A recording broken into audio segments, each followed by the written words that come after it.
I rise today to voice my concerns about Bill S-4, an act that amends the Parliament of Canada Act to enshrine some of the changes Prime Minister Trudeau has imposed upon the Senate in statute. The Parliament of Canada Act is only amended quite rarely, and I submit that the changes made in the legislation before us could alter the purpose, the effectiveness, and the proud parliamentary tradition of the Senate of Canada. Government and opposition have existed since the inception of the Canadian Senate in 1867. Each has its specific role to play in a Westminster Parliamentary system, the government to enact its legislative agenda, and the opposition to provide scrutiny and pushback to the government to protect the views of minorities against the tyranny of the majority, to improve legislation for the benefit of all Canadians, and to hold the government accountable. Prime Minister John Diefenbaker, who was also from my home province of Saskatchewan, described it this way, quote, "If Parliament is to be preserved as a living institution, His Majesty's loyal opposition must fearlessly perform its functions. When it properly discharges them, the preservation of our freedom is assured. The reading of history proves that freedom always dies when criticism ends. It upholds and maintains the rights of minorities against majorities. It must be vigilant against oppression and unjust invasions by the Cabinet of the rights of the people. It should supervise all expenditures and prevent over-expenditure by exposing to the light of public opinion wasteful expenditures or worse. It finds fault. It suggests amendments. It asks questions and elicits information. It arouses, educates, and molds public opinion by voice and vote. It must scrutinize every action by the government, and in doing so, prevents the shortcuts through democratic procedure that governments like to make," quote. Bill S-4 doesn't provide any additional powers for the official opposition than it has under the current Parliament of Canada Act. In fact, I believe it may devalue and diminish the official opposition's distinct role by giving 3 other groups of quote-unquote independent senators powers equal to the opposition's own: the right to be consulted on the appointment of certain officers and agents of Parliament, the entitlement to paid leadership positions for their non-caucus caucuses of independent senators, and the right to change membership on the Senate's Internal Administrative Committee, SEBA. When Mr. Trudeau decided to expel Liberal senators from his national caucus in 2014, he set in motion a cascade of unintended consequences. First, let's not forget that he made this surprise move not out of a dedicated desire for Senate reform, but rather as a politically expedient way for the Liberal Party to dodge any responsibility for or association with the Senate expense scandal that had gripped the media's attention at the time. All of a sudden, senators with years and decades of institutional, legislative, and partisan knowledge were cast aside. These exiled Liberal senators were no longer positioned to advise the government with the wisdom of their cumulative parliamentary experience, and Prime Minister Trudeau's government has suffered repeatedly for that loss. With that one knee-jerk decision, Mr. Trudeau started to unravel 150 years of parliamentary tradition in the Senate. He appointed senators who call themselves independent senators, ostensibly without Liberal Party affiliations, although plenty had still made healthy donations to the Liberal Party's Maximum Donor Laurier Club. Others were former Liberal candidates and executive members, and several had past affiliations with the Trudeau Foundation, established by the Prime Minister's own family. Fast forward to today. We now have 5 different caucuses in this place, and those independent senators have organized themselves into groups because it is completely impractical to function any other way in the political institution of the Senate. The government caucus consists of 3 supposedly non-affiliated senators, led by a representative who is really the government Senate leader by another name. Each group of independents, which we would have formerly called a caucus, except something we can't use terms from the before times anymore, has a facilitator and a liaison, new made-up terms, to represent the centuries-old traditional parliamentary roles of leader and whip. I'm still never sure which is which, but whichever one is the whip supposedly can't whip anything, given that the non-caucus caucus supposedly doesn't vote en masse, except when they do, most of them more than 95% of the time, with the Trudeau government. It's a bit like we've all fallen down a fantastical rabbit hole. In any case, Bill S-4 proposes to write all of this into the Parliament of Canada Act and fund it all. In fact, the total cost of the Senate has ballooned under the Trudeau government. Part of the reason for this is that previously the Senate only funded 2 caucuses, government and opposition. Now, in Prime Minister Trudeau's so-called independent Senate, the taxpayer has to fund 5 caucuses, government, opposition, independent senators group, Canadian senators group, and progressive Senate group. Each group already receives significant group budgets, but under Bill S-4, now all the leadership of those new caucuses will receive additional taxpayers' dollars. Unlike the government and the opposition, the other 3 caucuses don't have a specific role in Parliament.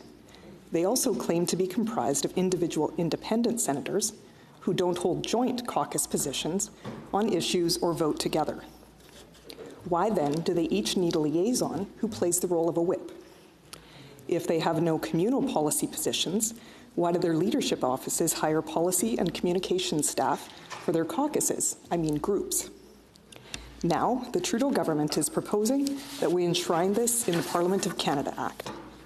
What has been 150 years of parliamentary tradition and history is being cast aside for the whims of Justin Trudeau. It's so disheartening. Further, the new terms used to create additional leadership positions in non-opposition caucuses are not even defined under Bill S-4.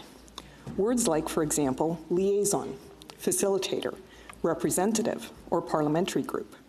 A liaison between whom? A representative to or of what?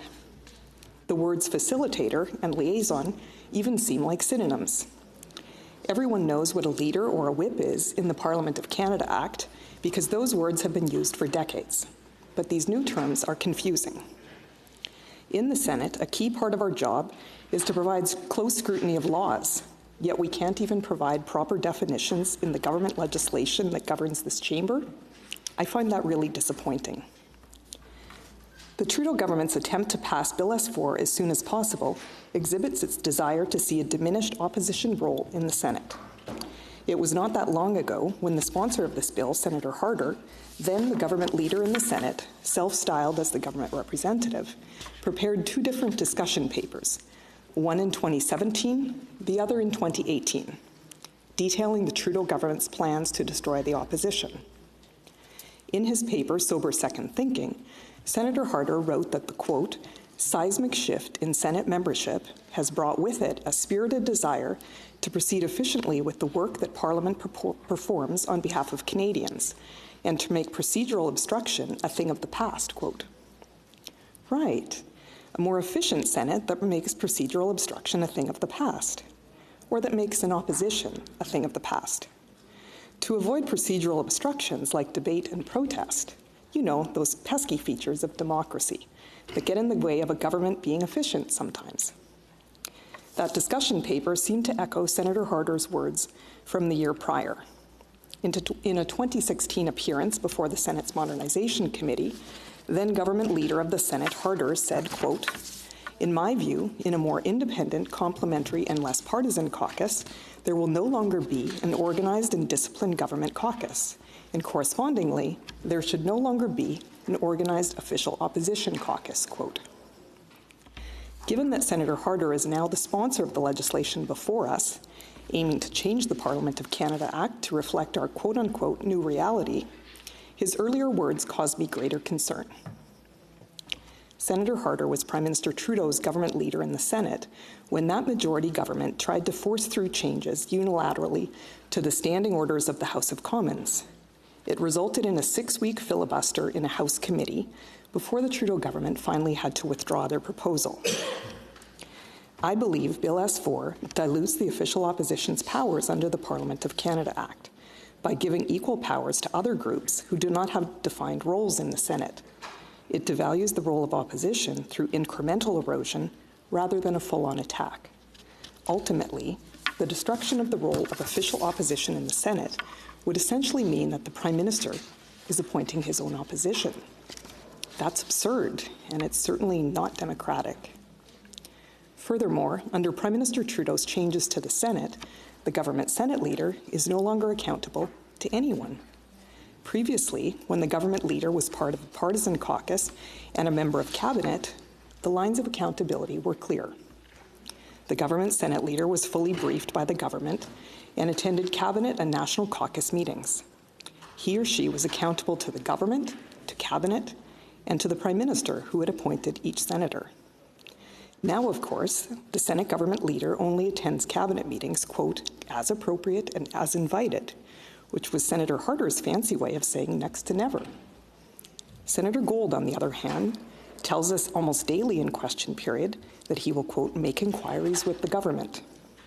It routinely takes 6 to 8 months for him to get those answers and report back to senators. Why is the Senate so far down on the list of Trudeau government priorities that they can't answer our questions in a more timely manner? It's clear that the changes to the Senate made by Prime Minister Trudeau help his Liberal government dodge accountability, perhaps explaining why the Trudeau government wants to write these changes into the Parliament of Canada Act now. Before Prime Minister Trudeau came into power, the government leader in the Senate actually gave substantial speeches on most government legislation before the chamber, in addition to the sponsor's speech. This gave senators the opportunity to question and debate the government's position on bills.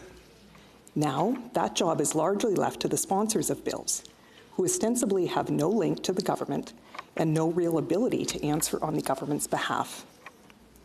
But even without the support of the government's information, the independent senators who sponsor bills are expected to toe the line.